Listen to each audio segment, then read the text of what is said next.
got tattoos.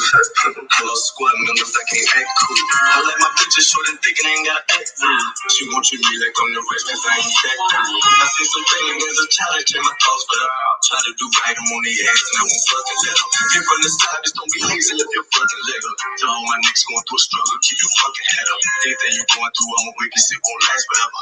Just stay down and won't you stop, don't change the thing of weather. If he a rapper, then he got a rule, but he ain't trying to measure. I got an A, me some weed to get my thoughts together. Hard in the summer, but my heart cold, so I got rock sweater. We came this rolling on, so we ain't gon' leave out together. I know I'm fixed, I know my work, so I can never settle. You can show yourself before you only time can take. You left your one time to fuck up, then you can't go here. Whoop deal, I got too many steps to bring us home here. No deal, I was with my soul, ain't how I go here. I won't school, let's stay loyal to my niggas. Let my bitch niggas in the cool here. It's a new 40, on my shirt, the bitch a blow here. It's a different dope inside the club, we get the low gas. Smoking on some dope, I'm fucking dodge, you got a joke in. I can feel like I receive a figure, bitch, I'm more chain. I'm drinking on some shit that change the mood, we call it ocean. Can't even hot 30 and they put it, baby, cocaine. Got a walk on beam, we got some smoke, get it, go ahead. White girl playing with a no living, no hand. My little cousin slipped up and lost her baby, she was 16. Ain't doing shit for free, I want 200 for a 16. Lock with a date, a 30 club with a red ring. She make it hard for me cause all them niggas sold a big dream. Don't look on the behind no shit you saying that you ain't me. All my niggas slide, you know what's up. Bitch, you can't play me. I see the picture clear my life, I'm moving like it's HD. I'm up at the get streets and I ain't got no book on say cheese. Got a little whip, but when I up it, better say cheese. Just like taught me some lessons for the school, I'm on a degree. I'm just trying to take care of my people, how you hate me. When I got caught with that, this shit was crazy. Bitch, the trap that shit don't do that.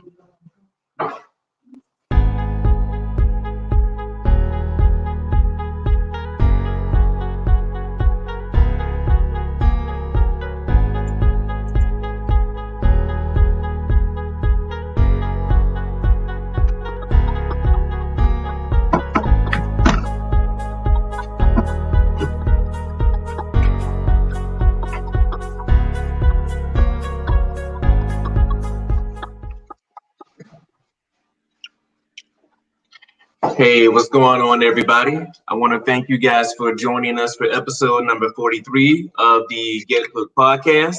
As always, ain't nothing changed. This is your boy Hook. A lot has changed, but it's your girl Crystal. Ain't nothing changed but her hair, that's all. You see it? Look at it. Crazy. All right, so this is deja vu, man. I thought, I seen y'all niggas last week. First of all, what you're not gonna do is refer to me anything other than great. It could be a great thing. Shut up. So we got a couple of our guests who had joined us last week who are back again. And today we're going to be talking about helpmate or healer.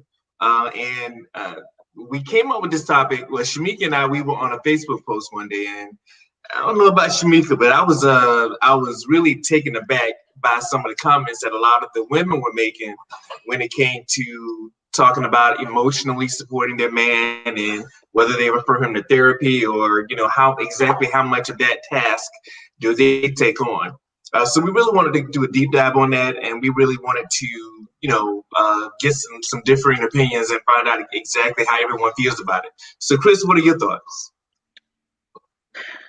I remember when you brought that conversation up, because I don't even know if we were gonna pick this topic or not, but it hit a nerve so bad that we were like, we're running with it.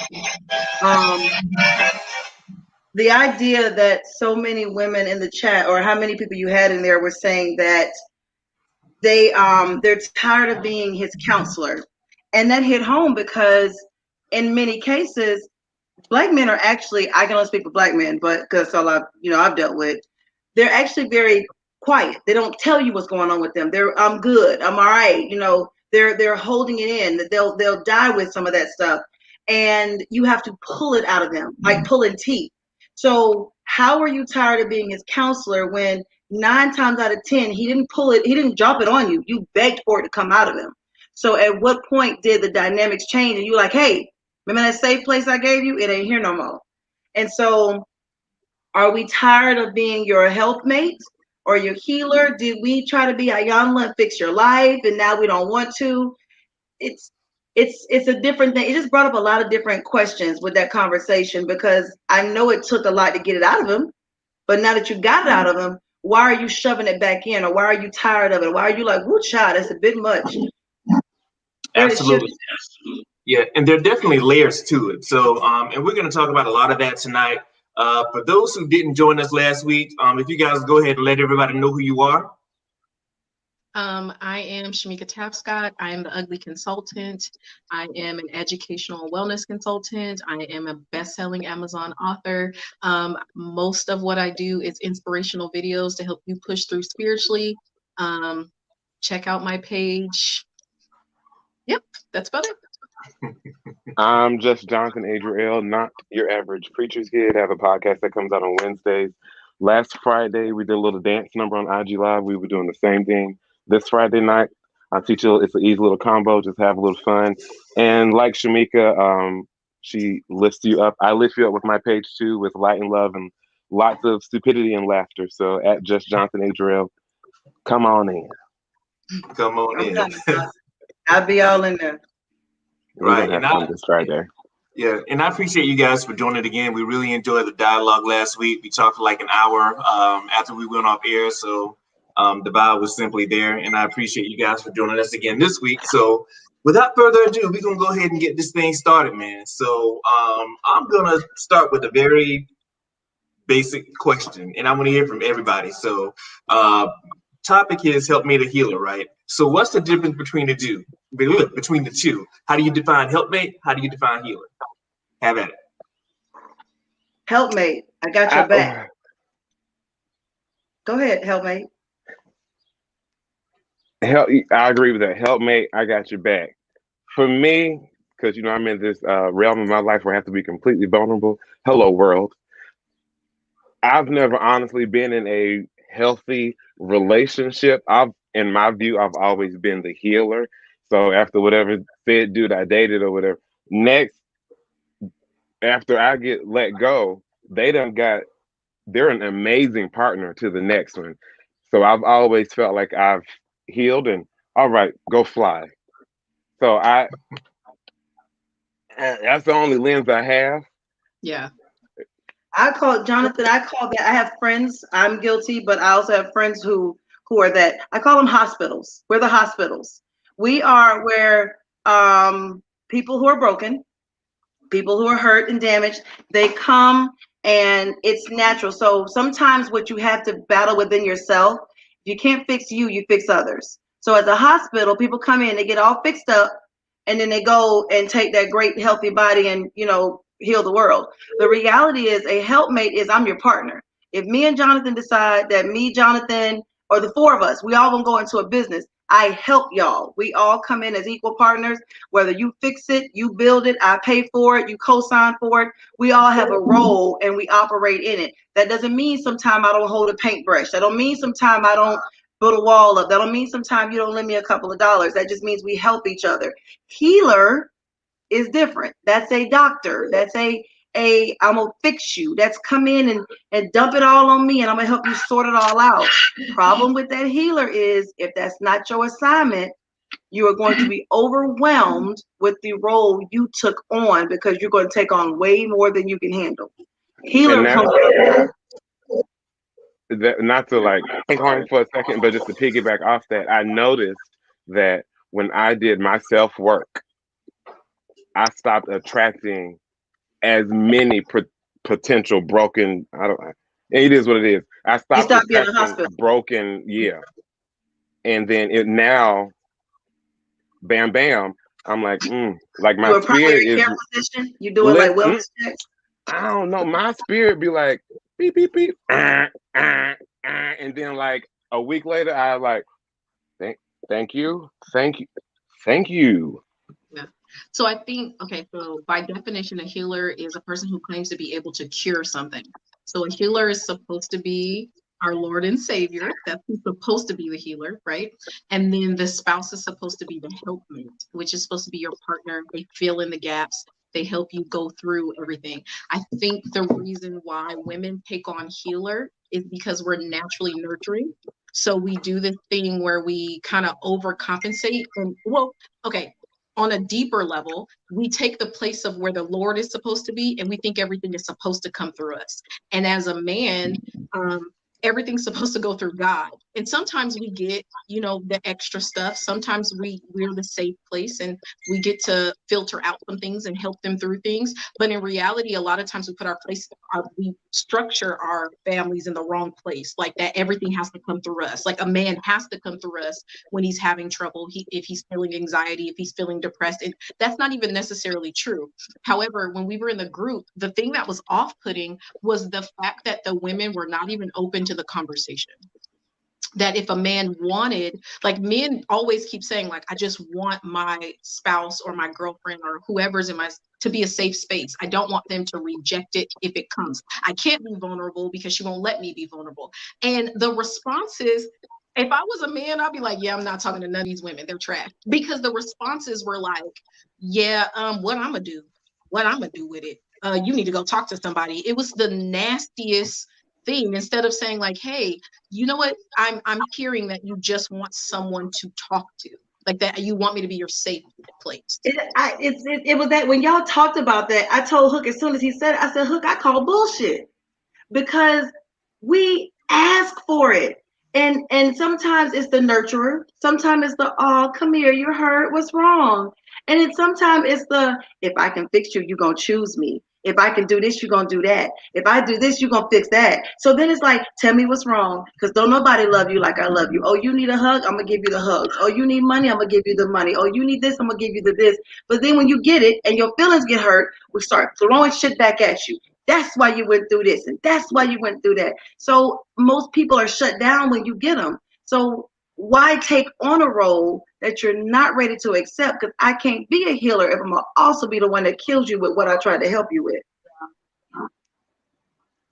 And I think that was really the thing for me, because like I appreciate everybody's opinion. Like, I don't need you to agree with my stance, but it was the way that the stuff they were saying. I'm like, you guys cannot be in serious relationships. Like, I don't know what it is, but it was more so like, because I know me as a black man, like it took, and I'm 44 years old. It took me only a few years ago to really. It took me only a few years ago to start opening up and really expressing myself, because I've been in relationships before where I would say something to my significant other, trying to open up the lines of communication. And when we get into an argument, they bring that same thing, that same vulnerability back up in my face. So now I'm like, well, damn. I'm like, this is the person you supposedly love. Now, you're already insecure about a thing, and this is the thing that they're going to use to hurt you. And this is coming from the person who's supposed to love you. So how do you deal with it? Jonathan, you had one. I saw your hand. Child, see, this is why I need my pen and paper. I don't forget, Lord. This ain't no good. Oh, I said, great day. I was gonna say, like, the same thing happens to women. Like, I have been in situations, because I'm like, now I'm like vulnerable to a fault. Like, I don't care, you finna get all this. But before, it would be like, I was really scared to open up, and then I would, we would be having these, morning conversations at the table, and I would say, oh yeah, I did this, or I've done this, and I'm really ashamed of it. Then as soon as you get mad, you're like, oh yeah, by the way, I would never talk to you had I known that. And you're like, wait a minute, now you're judging me. Now I can't even, like, there's no safe space, like right. That's why I said you can't take on helpmate or healer. If that's not your assignment, you're going to mishandle it. If I'm not meant to be president, I can't run the country. I might get the job, but I'm not going to do a good job at it. If I'm not meant to be a fry cook, I'm not going to handle that well. I can do it, but it's not going to come out right. And too many people are taking on roles that are not their assignments. So you have to be very careful who you unload to. I learned at 35, I can't tell every friend everything. I learned at 35, I can't tell everybody everything. I learned at 35 that everybody's not a safe place. I've learned at 35 that sometimes, we talked about this weekend when we were out. Sometimes you got to be like, listen, I'm going to tell you this, and I might be effing up. And if I am, lesson learned.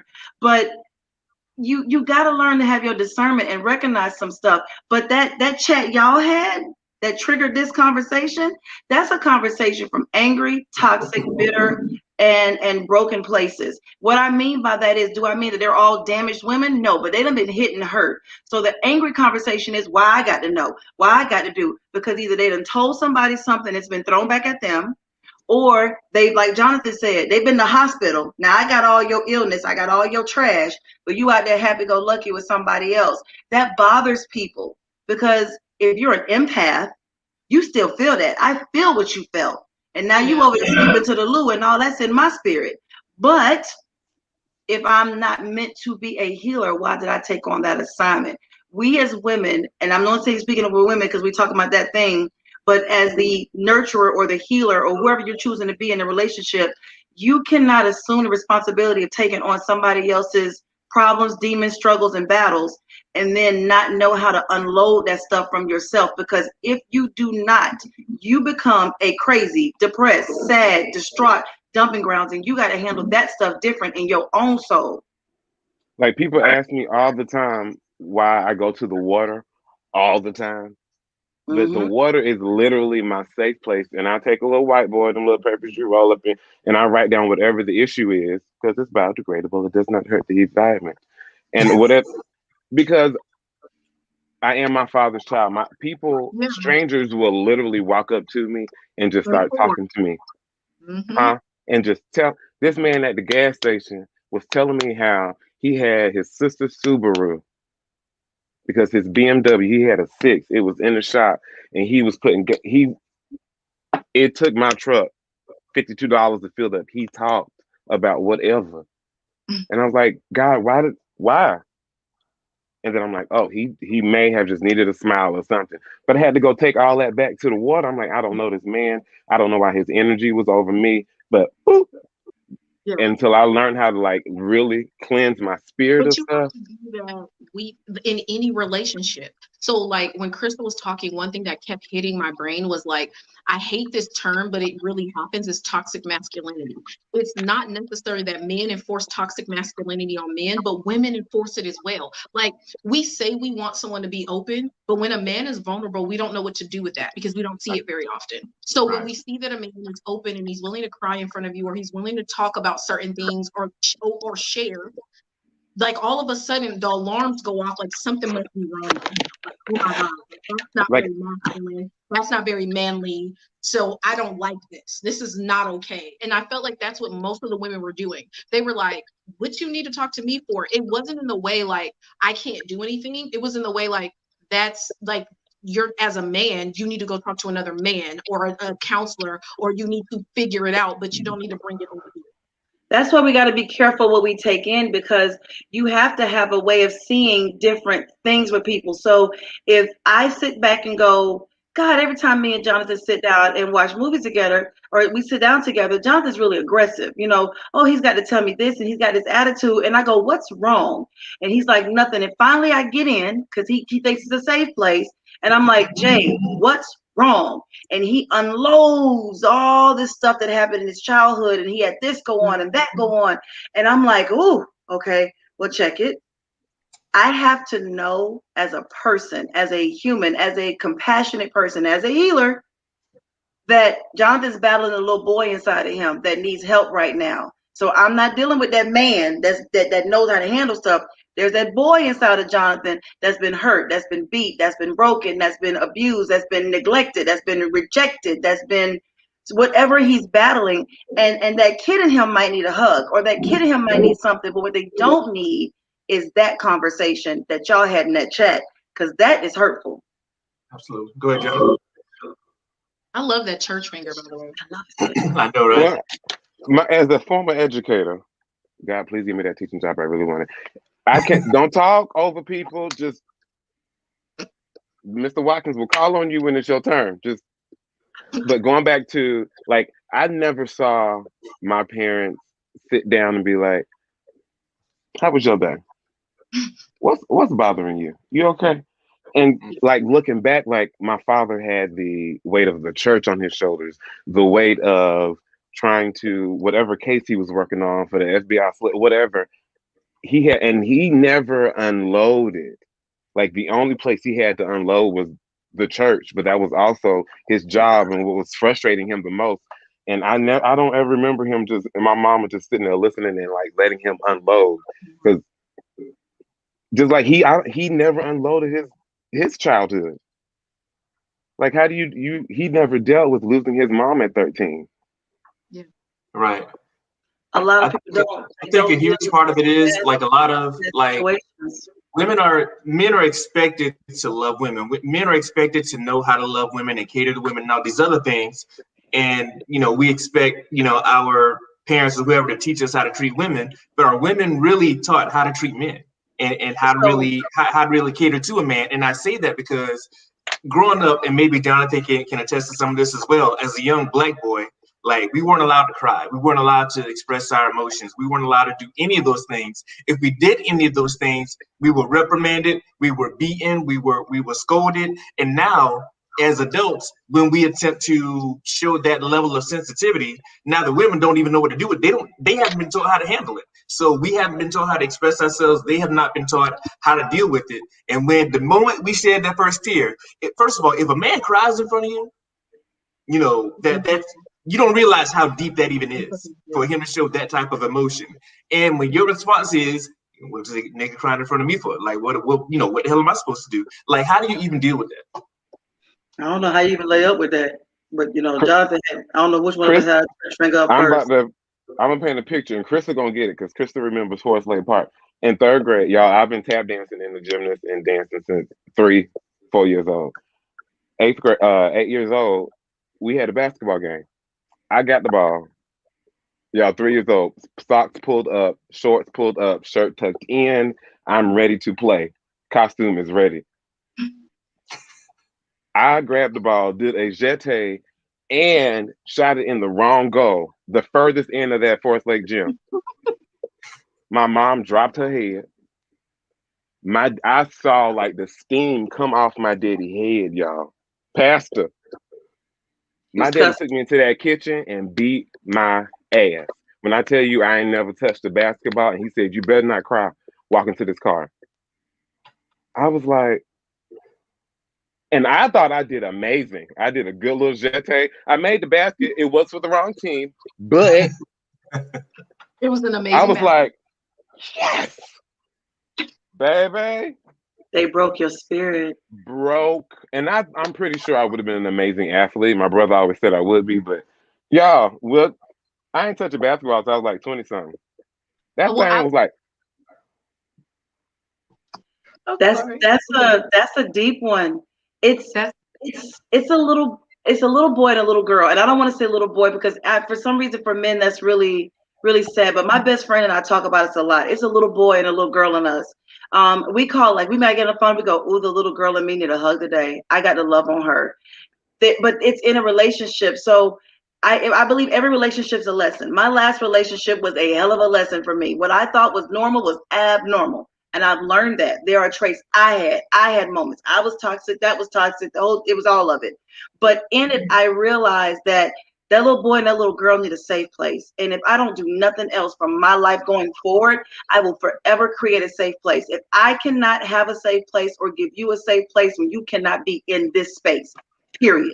Because this has to be a safe place for us to communicate in, because we all are walking around with deep-rooted things, whether it's the basketball going in the wrong goal, whether it's the girl that you were like, today I'm going to love you. And she like, nah, and I'm going to get you. And your heart gets broken, whether it's the man that takes you for granted, whether it's the parent that's not there, any of that you're battling, you are carrying that around with you when you go somewhere else. So a helpmate or healer or helpmate has healing tendencies. Either way, they go hand in hand. You are going to have to do something, because in efforts for us to grow and expand, we're going to have to deal with some of these things. The way you communicate, the way you love, how comfortable are you, how much you trust, how much you value. You have to be able to deal with. Right. And this next question, it seems like it's a relatively simple question, but I'm going to ask anyway. Should partners be able to lean on each other? Going on. We lost you for a minute. You good, Chris? I'm there. I lost you for a minute. My bad. All right. So this next question, right? Should partners be able to lean on each other for emotional support? Yes. And okay, so I'm gonna say this because I literally, okay, this sounds ridiculous, but I'm going to say it. I did not really believe that men had like real feelings, like feelings that were valid, feelings that were as important as mine until like 2 years ago.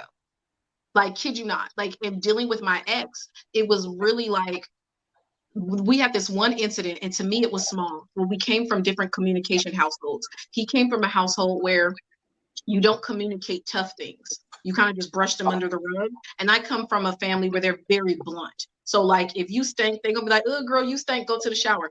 Like that kind of communication like killed him. It would embarrass him. We would be the only one in the house. He would be embarrassed. So one day I was walking, I thought it was weird too, but we had different communication styles. He wanted me to say, oh, babe, go take a shower. You know what I mean? So anyway, so one situation. Go wash your balls. That's what I wanted, right? But anyways, so I was walking up the stairs, and I had this habit of like, if I don't want to people, I don't people. So I was walking up the stairs, and he said, hey babe, do you want to watch a movie with me? And I looked back and I said, no. And I went up the stairs. This man was this man was mad that I said no, like hurt, like he felt like I rejected him. Like it was almost like he took it like I just didn't want nothing to do with him. So when I come back down the stairs, he's hot. And I'm looking at him like, okay, well, what's the problem? I answered the question. And he's like, you're so insensitive. And it hit me like, I really didn't care that I hurt his feelings. Like I had to sit back and process the fact that like, even though he was being sensitive at the time, I really hurt his feelings. And there was a reason why he was hurt. But it literally like 2 years ago, promise you. So I feel like women, sometimes we don't know, like you're used to dealing with yourself, you're used to dealing with your situations. And sometimes we don't know how to get outside of ourselves. Like to me, that didn't make sense, but to him, it made all the sense in the world. And if I'm hurt, I want him to care about me being hurt. But sometimes I don't care about him being hurt. Like it has to, you got to have some empathy. Right. Cook said that when he made the comment, men are taught how to treat women, hold the door, make sure she's okay, love on her, all those things. But women are not taught how to treat. We're taught how to take care of families. We're taught how to raise kids. We're taught how to cook. We're taught how to clean. We are taught to F them and feed them. So It is different when you get in there and you're like, okay, I got the kids. You're full. You got some. What's wrong with you? Why you still need a hug? Like you're a big boy. What's wrong with you? What's wrong? and it hits me now in my 30s. Okay, so you got feelings too. Let's talk through this because we got to figure these things out. But you don't realize just how emotional we so much alike. It's disgusting. I said this before. We are emotional alike. We hate rejection alike. This is men and women. We hate rejection alike. We all like sex. We all like to be affectionate. We all like reassurance. We all like so much. But the world has taught us, no, Jonathan is not supposed to cry. No, Cook is not supposed to be sitting there talking about hugs and getting emotional. No, Crystal is supposed to make sure she cooks and takes care of these kids. So we got these roles, but inside I want to go, I had a really bad day. Did you? Give me hugs. You want to Kevin Hart him? Give me hugs. And not feel like, oh, he a bitch because he went around here hugging on his girlfriend and he's like, baby, this is a really bad day. You're not a bitch. You are a man. If you can tell me that. Tell me man stuff. Baby, this hurts.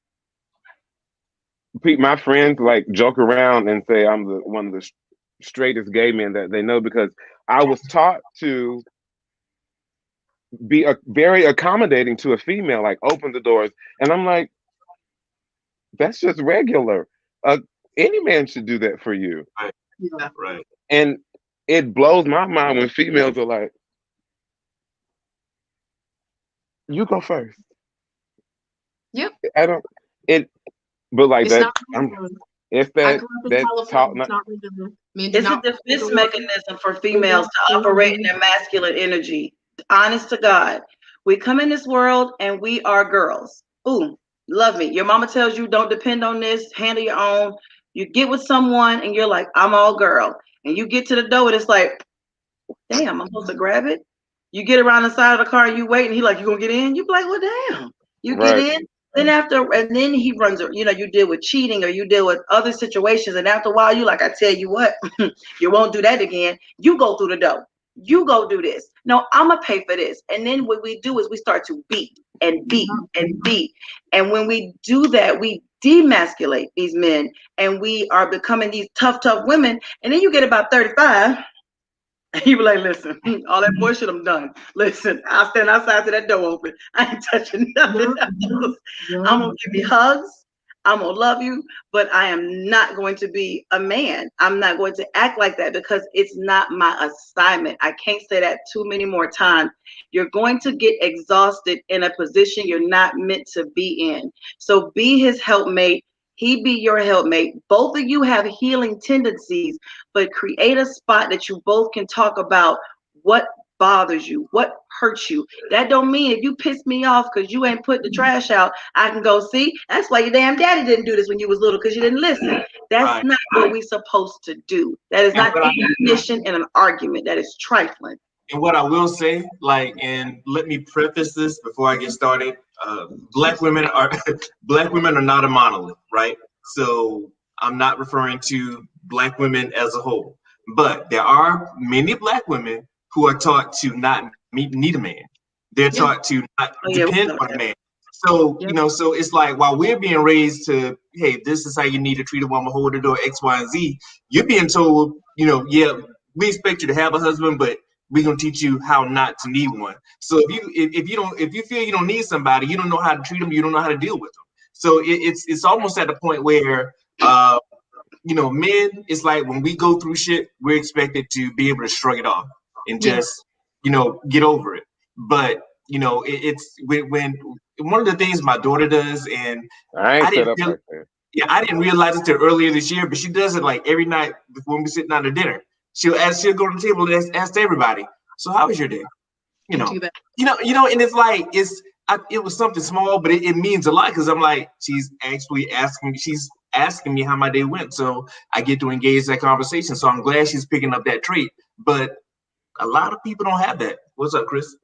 So the Bible talks about you're going to be wiser but weaker every new generation.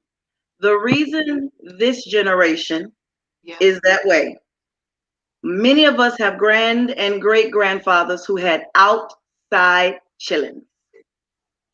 Many of us had grandparents who had outside situations. Many of us had grandparents who, although we celebrate their 40th year anniversary, we also have grandparents who've been abused, who've been hurt, who went through hell and high water to become deacon this and deaconess that you sitting there and see right now. So here's what they taught their girls. You may want him, but do not need him. Because if he pulls that crap again, be able to go, be able to run, be able to lead. The problem is we come in there on the defense. We come in there like, listen, you start that one. I'm gonna get this one for me and my ancestors. We all walking out today. And it's a balance. Be able to fully engage in love, but when it starts to get bad for you, be able to let it go and walk away and grieve and heal through that process. There's so many things that we're not balancing. So now we coming out here hella tough, and I mean hella tough, because this next generation of chicks that's coming up, not only do they not need a man, they don't even want one for real. Come in. You're $40 on a nightstand, or our cash app you. They sending men home like females. These little girls are playing no games. How many dollars? 40. You better leave her change if she's thinking too much. Why didn't they? 0 games played. Just they're coming in. They're being born with relationship issues. Yep. They are carrying our issues, and we carrying issues from way back when. Women are walking into relationships with escape plans. The minute you start DMing people, we ready to ride. Told you, mama. We won't prenup. We won't prenup. Right. So, I mean, it's not that we're taught we don't need a man. We are taught we can survive without one. And we will survive in the marriage without one. You'll be right there. Baby, my mother told me a story. I never knew my grandparents like that. I knew of them, but not like that. But my mother told me a story when my maternal grandfather was chasing my mama's mama through the house with a shotgun. And my mama and her sister had to run underneath the porch to hide. And I'm like, that's why them women, because my aunts are strong. It's eight, that's a lot of, they strong. I'm like, how I couldn't process, how do you Your daddy chasing your mama with a shotgun, and your mama yelling, "Get under!" So right then and there, you may want one, but you don't need one. You can do this without. I was like, goodness. Yeah. They're And taught then to But survive. it's very. even in the church, like I've done a lot of women's ministry. Even in the church, like first ladies, deaconess, everyone will teach you. They'll almost teach you against the Bible without realizing it. Like submission is a tenet, a commandment of the Bible, and they'll almost teach against it because the worldly interaction says you're not supposed to do that. If you're a stay-at-home mom, if you give too much, if you give of yourself too much, if you don't have an exit plan, you're dumb because he's probably going to do something wrong, and now you're left out to dry. And it's unfortunate because like my parents have their set of issues with how their marriage went. Like my mom and my dad did the best that they could, but like their communication was terrible. Like I had no clue how to communicate. I had no clue how to fix conflict. So like I'm running on zero because every time they had conflict, they yelled or it was loud or it was angry. And so in a relationship, my first marriage, loud, angry, aggressive, we fighting, you punch me, I'ma punch you, like because I had no clue how to not, I didn't want to, but I had no clue how else to communicate, and neither did he. And so like when you're talking about a safe place, like both of us are like bleeding from other generations. Like we don't even know we're coming in with this baggage. We don't even know that this is an issue until it's an issue. And then that's why it's so important to break generational curses, to like really know what's happening with you, really look at your life and say, okay, these are the things that I need to keep because these are positive and these breed positive things. And then these are the things that I might need to leave because every single one of our parents had something great.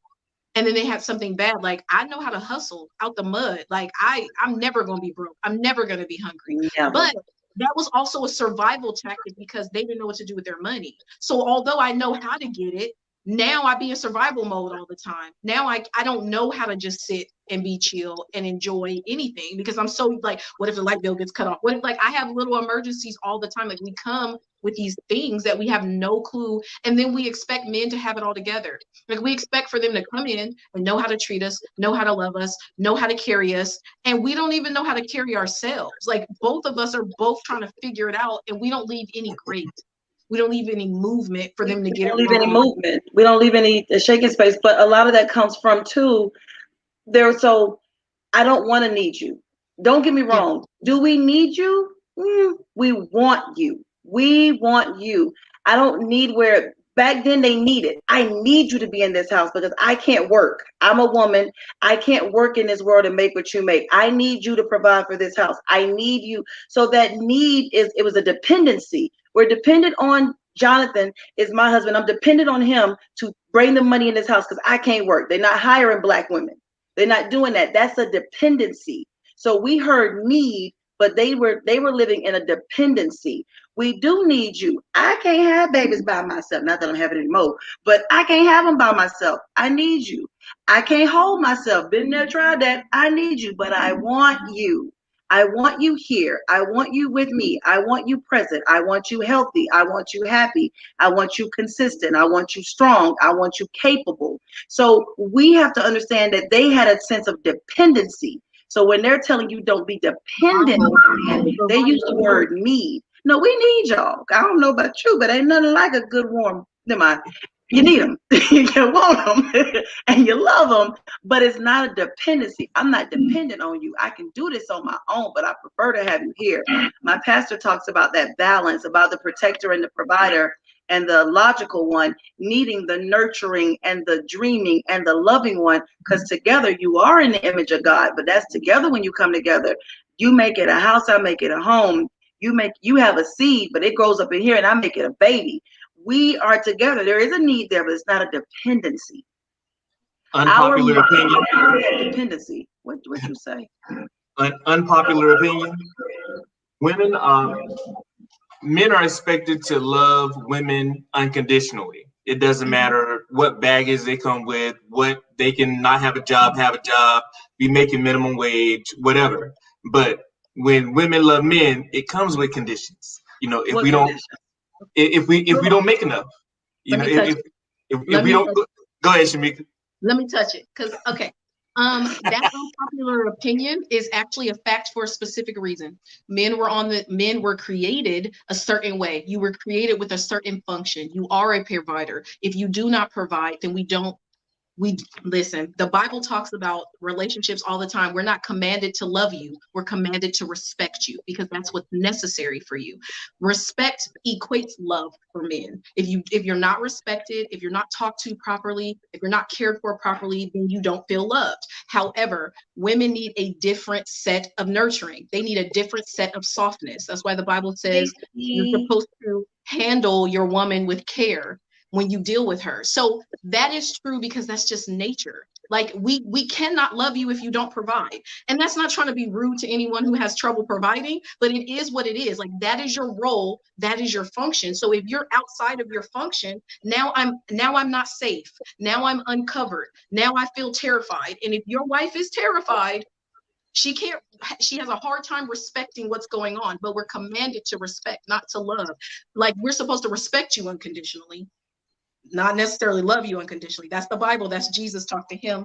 I have nothing to do with that. I'm not gonna get into we're gonna say the Bible topic for next week. So but we talking about Jesus next week. You're on your own right there, baby. That's my right. Because I mean there's a lot of stuff in the Bible I can debate. However, I'm not gonna do that.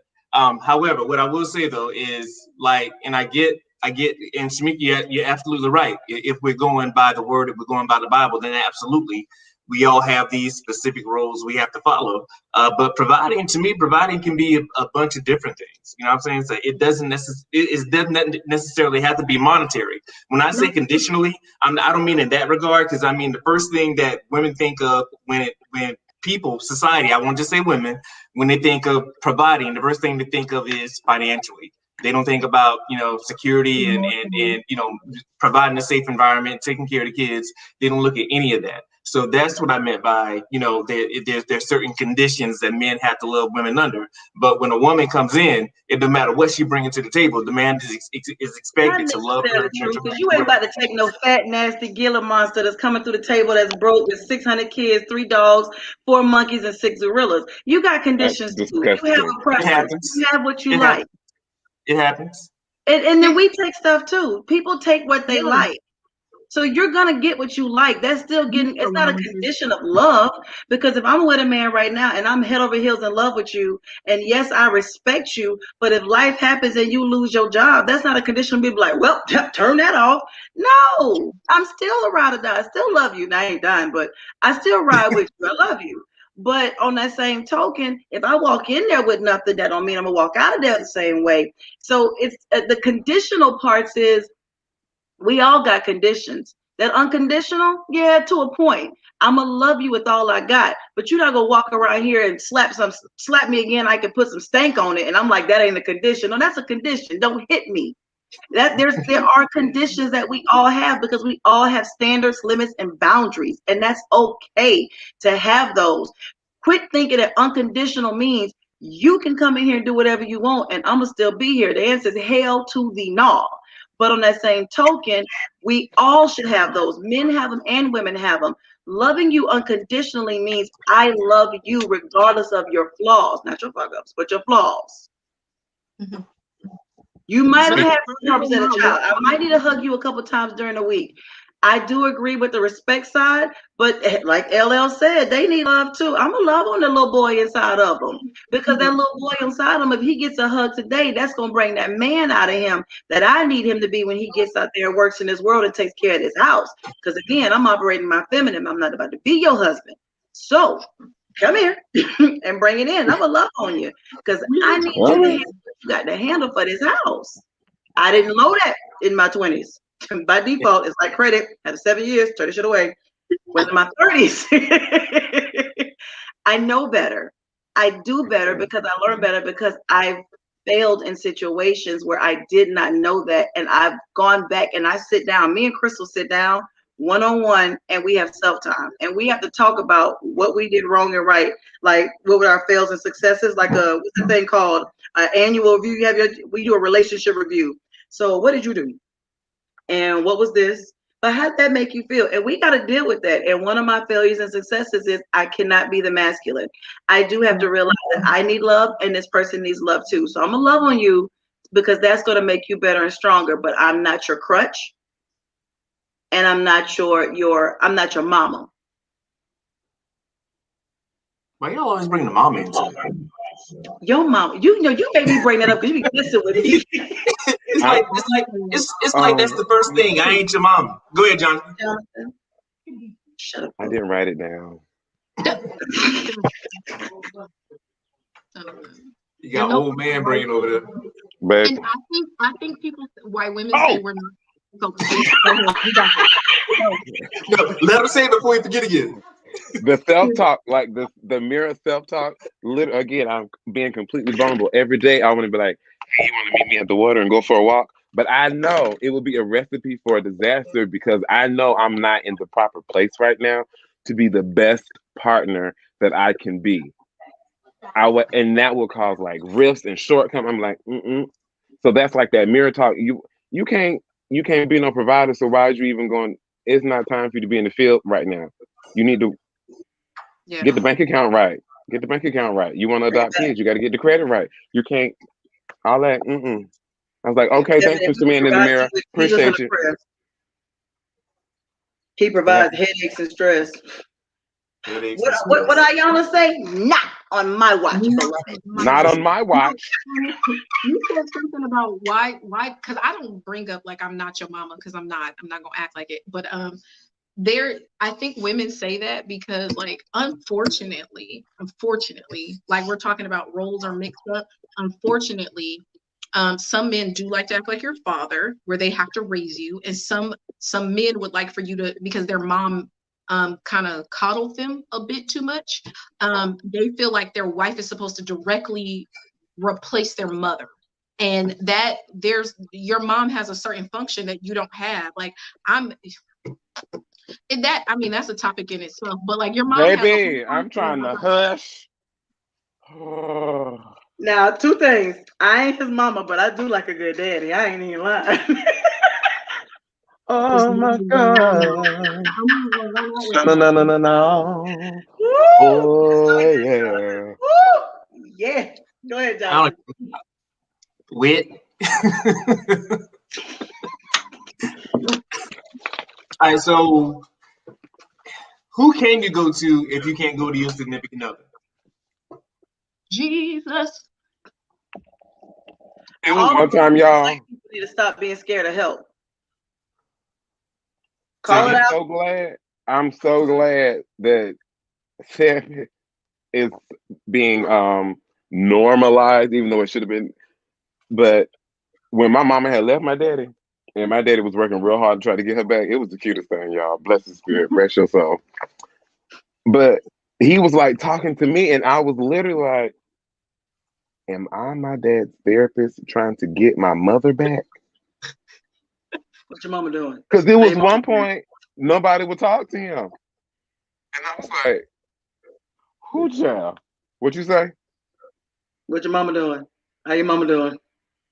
Oh, your mama all right? Flourishing, living on a lake. Glad I got rid of that nigga. Your mama did anything? Who your mama talking to? Who called over there? She said she got this friend that like to take her to lunch. I said, who is taking you to lunch? I will not have no stepdaddy. Not at 40. Not doing it. Lawyer Dean is out there giving you a whole stepdaddy. Ain't nothing wrong with it. Anybody daddy. I'm not. You gonna be Mr. Whatever, Mr. Charles. I'm 36 years old this year, and I'll call somebody daddy, but it can't be my mama husband. Not at 40. We're not doing that. Oh, I rebuke it. I don't rebuke it, child. I embark in it, y'all. And Kevin makes a pretty valid point, though. He said, "Who do you go to if you're not getting it from your mate, your coworker who think you cute?" That's because listen, these corporate America, y'all think y'all new episodes. Like people be cheating. Y'all coworkers on my work wifey and my work husband. America, all y'all gonna your significant other. Because they're Yeah. not just a work wifey or a work husband. They got a text thread that goes back. Yeah. What the first 48 be doing? The first 48 took 48 hours to solve it. Hashtag it didn't work out. That's that shit that's gonna happen if you keep going to them coworkers. Listen, what I you don't have. supposed to do, I'm guilty. I'm one that I had to drag my feet to do it. We feel like we don't have to go to a doctor unless we're sick, and we feel like we don't have to go to a therapist. We're gonna figure it out and pray about it until it finally fixes itself out. There's a reason why doctors are out here. There's a reason why different things are available. You have to find someone you can communicate with, whether it's a mentor, whether it's a therapist, whether it's a spiritual leader. We all need an outlet. A non-biased outlet. Don't keep going out to your bitter, broken, or disastrous people, but find you a place. Not that coworker who you think is bad and you should have married if you could have married, but you would They have. want to get your draws, Kevin. They want to get your Because draws. y'all got stuff in common. GTD. Yeah, That's get it. your That's ass all. killed. Got the draws. They will listen. They will listen to your problems all day long as you slowly drop the draws. Because all you doing with your coworkers, real talk, he don't send me nothing and he don't do this. Well, let me tell you, I'm gonna send you something. I'm gonna do all of that. I'm gonna do everything you're not getting to get what I gotta get. Let me send you on back home because I don't feel like that headache. Nobody listening to you for they're not listening for I real. wanna know what turns you on. Dang it, Tom. I wanna be all that and more. You got a concert on the Because somebody gonna do it.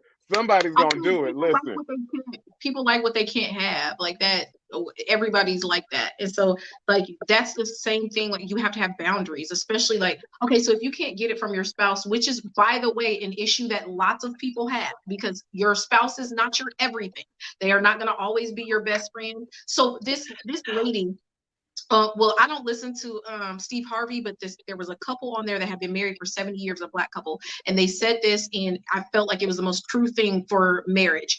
They said your marriage goes in seasons. Like sometimes it's summer, it's hot and heavy, y'all all over each other, it's real fiery, there's lots of sex. Then you go into the fall, it cools down a little bit, life starts to change, you might change a job, some kids might come, then winter happens and things is just slow and low and boring and you might not be touching each other that much. And then it starts to heat up in the spring, you see a little more sunshine, you see a little more razzle dazzle.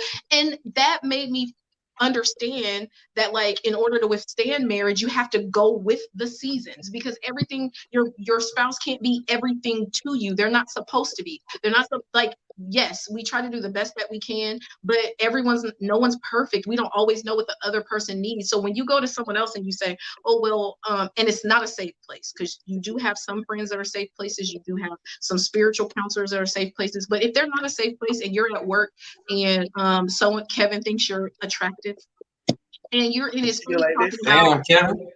and you're in his face talking about, you know, all the things that are making you upset. And of course, that person always takes to the position of empathy. They're always like, what? But you're so beautiful. I can't believe it. So but you're so fine.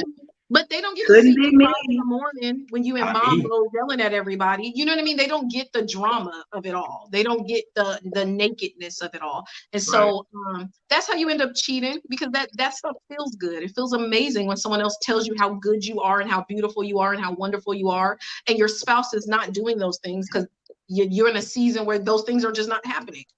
Absolutely. Sometimes that man that cries when you walk down the altar, you're going to look back and wonder where is his 30-day return policy because you're tired of it.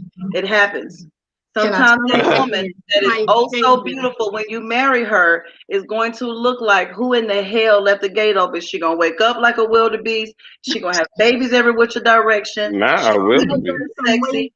Life happens. But it's got to go a little bit deeper than that. I don't need to cry when I walk down the aisle. I mean, you can cry, but you can cry. I'm sick of him. Oh, you can cry. At some point, it just happens. That's natural. You have emotions. Like some days you're happy, some days you're sad. So like when we're talking about the idea of being a healer or a helpmate, like you're not always going to be like the most sunshine helpmate. You're just not. Like you're just not going to be that awesome. I love what she said. Now, Hook, don't get messed up. I'm with her. If I come, listen, repeat after me. talking If to you. I walk down that aisle again, But still, you don't cry. if his shoulders don't shake, turn off the damn music. I'm going back. Listen. Listen. Whoever, Make them again. there's gonna be a whole production. I'm gonna be in there Oh, like Crystal, we're gonna be listen. And I will do the exact. I'm gonna be stank. He not ready. He wasn't ready. Pastor, you lied. You said he was ready in counseling. He don't even know how to cry right. I'm done. This ain't my boy ass. This is not my Boaz. This is not. I waited for this. This is not Boaz. Listen, I had this on layaway. Right here, it gotta be something. It better be A tier. You better hold it in till you get to the altar. You drop that one thug tier something. Bruh, you better have yourself running down your eyes, or you better shoulder shake cry, because I'm sick of it. You better be excited. Come on, I man. need mom to hallelujah Jesus. She has arrived. Okay. What I need. I need him to catch the spirit right when. But in all actuality, you do have moments, but moments should not be disastrous. Marriages have storms, but listen, a thunderstorm and a tsunami is totally different. Some of y'all are like, my marriage had storms, but this is when the levees broke. We're not doing that. That's a natural disaster. Yeah. Stop telling everybody I'm supposed to deal with all these storms. I am a helpmate. I am a healer, but nigga, I'm not a miracle worker. I'm out. I ain't Jesus. I ain't Jesus. I'm his kid. I can't do that. I'm not done. I refuse. So we got a couple minutes left, guys. This has been more entertaining than I thought. You better be crying. I know when you walk down that aisle, you better shake. You better have tissue on your nose. But also enlightening, though. And again, it's great to hear this perspective, because again, that particular post, it really threw me for a loop, because I'm like, is this really how women think? And I'm reading the comments, and until Shamika started commenting, I'm like, what the hell? But then she kind of brought things back a little bit and restored my faith. So, it's all good. So before we head out, Shamika and Jonathan, I want you guys to give us some parting shots. What are some takeaways you want to leave the people with? And Shamika, ladies first, we'll start with you. That's misogynist. I'm just kidding. The natural order of God. Really? Okay, so I always say this, I'm gonna say it again, do everything with God. Consider him first, talk to him first. And I honestly do believe that women in our femininity have a healing component. We just do. There is a safe space that we can create in our homes where they can feel vulnerable. You basically get naked emotionally and spiritually, and be able to tear down all those walls that they have to keep up to protect themselves everywhere else. So make sure that you are that safe space. But when he comes into that safe space, you need to make sure that you're praying through and you're appropriate. And then when he goes out of that safe space, you need to be in your prayer closet praying for that man. Okay, so you need somewhere to unload. The Lord is the perfect place. Cool beans. Jonathan, what you got? Well, you can't say that, because that's my word. Cool beans. I'm literally, I think me and Shamika might be the same person. Because actually, sorry, I'm gonna take like 2 seconds. I don't even have 2 seconds. First, like, you got to lead with light and love. You have to. That's my motto. Those are my hashtags. Everything that I do, you started with light and you started with love. You ended with light. You ended with love. She said women are natural nurturers. There are a subdivision of us homosexual men who are nurturers as well. Don't abuse the nurturer. If the nurturer is nurturing you, let them nurture her. Let them nurture. Don't take us for granted, because you won't like it. Excuse me. The safe place. You gotta let that person be you have to be a safe place, because you may have had a safe place and they may not. They need that nurturer. And as always,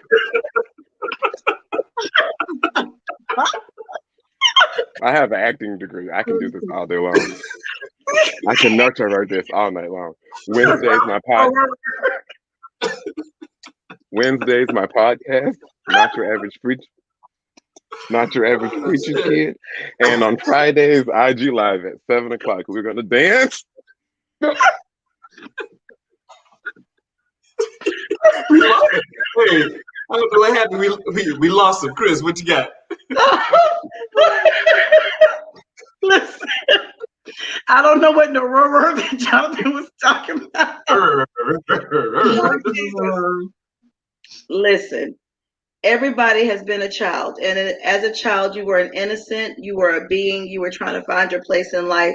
Life molded you, whether it was good experiences, bad experiences, healthy experiences, or hurtful experiences. Either way, we've all experienced something. So my thing is, do not expect to love someone the way you want to be loved, because everybody loves different. So remember that when you're loving people, but on that same token, be loving to who you're dealing with. Be considerate, be compassionate, and be understanding. Be the friend or the lover that you need. That don't mean love you like you want to be loved, but that means be the person that you need. This person might like flowers. I might like candy. I can't force candy on you and you force flowers on me. I have to give you what you like, but I can love you like I need to be loved. I can reassure you. I can be there for you. And I don't think that we do that enough. If you create a safe, loving space, you can survive anything that comes through. Absolutely. And right. And the only thing I'm going to leave with is, in all seriousness, especially to you ladies, if you have a guy that's coming to you and he's trying to open up and he's trying to talk to you, let a nigga talk. You never know. Let him have his say. Jonathan, Shaylana wants your IG again, man. What is it? Just Jonathan Adriel. JUST. It's not right there no more. JUST, Jonathan, the Black Boy Way, no H. Adriel, ADRIEL. Don't put no H at the front of my name. Come on over to the world of light and love. Right. And this was a great conversation, guys. I really appreciate Jonathan and Shamika for joining us. Chris, as always, I appreciate you. We have not locked down our topic for next week. We got a couple of things circulating, but we plan to let you guys know by Wednesday what we're going to be discussing. So be on the lookout for that. But as always, we'll be signing off. Again, this was phenomenal. I will tell you this, though, before we go, I do want to say this, speaking of the nurturer side. So one thing about Jonathan, his recently, we have all learned in my circle, in my village, that one of our friends, one of her loved ones, my niece and nephew's dad, is battling with his liver failing. So if you see on my page, I have hashtag Help for JJ. If you can donate anything, we greatly appreciate it. One of the biggest things that we want to always emphasize is that we all have situations that we're battling, whether they're easy, whether they're emotional, whether they're physical. So if you can help at any way, by any shape, form, or fashion, you can see it on my IG at Talk to Chris. You can see it on my Facebook at Crystal Jacqueline, JACKLYN. If you can donate anything or help in any way, that'd be great, because again, there are 2 young children who are under the age of 10 who are literally right now watching what a failing liver is doing to their father, their superhero, and it is hitting them like a ton of bricks. So if you are able, whether it's $5, whether it's more, anything, I do ask that you please open up your heart and please help, because traveling out of town for hospital visits, hoping that liver becomes available is not an easy task. And we are a village of many, but we are one strong. We run tough. We built for it tough. We come through when it's time to come through. And like I watched us show up for justice when everything was going on in the summit. I am hoping the same way that we can show up for light when we are trying to make sure that someone else is able to watch their child walk across a graduation stage. We just talked about things in childhood that lead to other things when we get older. The death of a parent is a major one. So we can help in any way, shape, form, or fashion delay that experience. That would be awesome. I appreciate y'all. Absolutely. And thank you for sharing that also. And we'll be sharing that throughout the page. And guys, if you can support, please do. No matter what you can do, just anything you can give and offer support, we would definitely appreciate it. So again, I appreciate that plug, Chris. Shamika, Jonathan, thank you guys for joining us. I'm sure we'll be hollering at you guys real soon. And again, for the audience, make sure that you guys continue sharing and subscribing. We appreciate you watching every week, and we're signing off, but we'll see you again next Monday. Holla.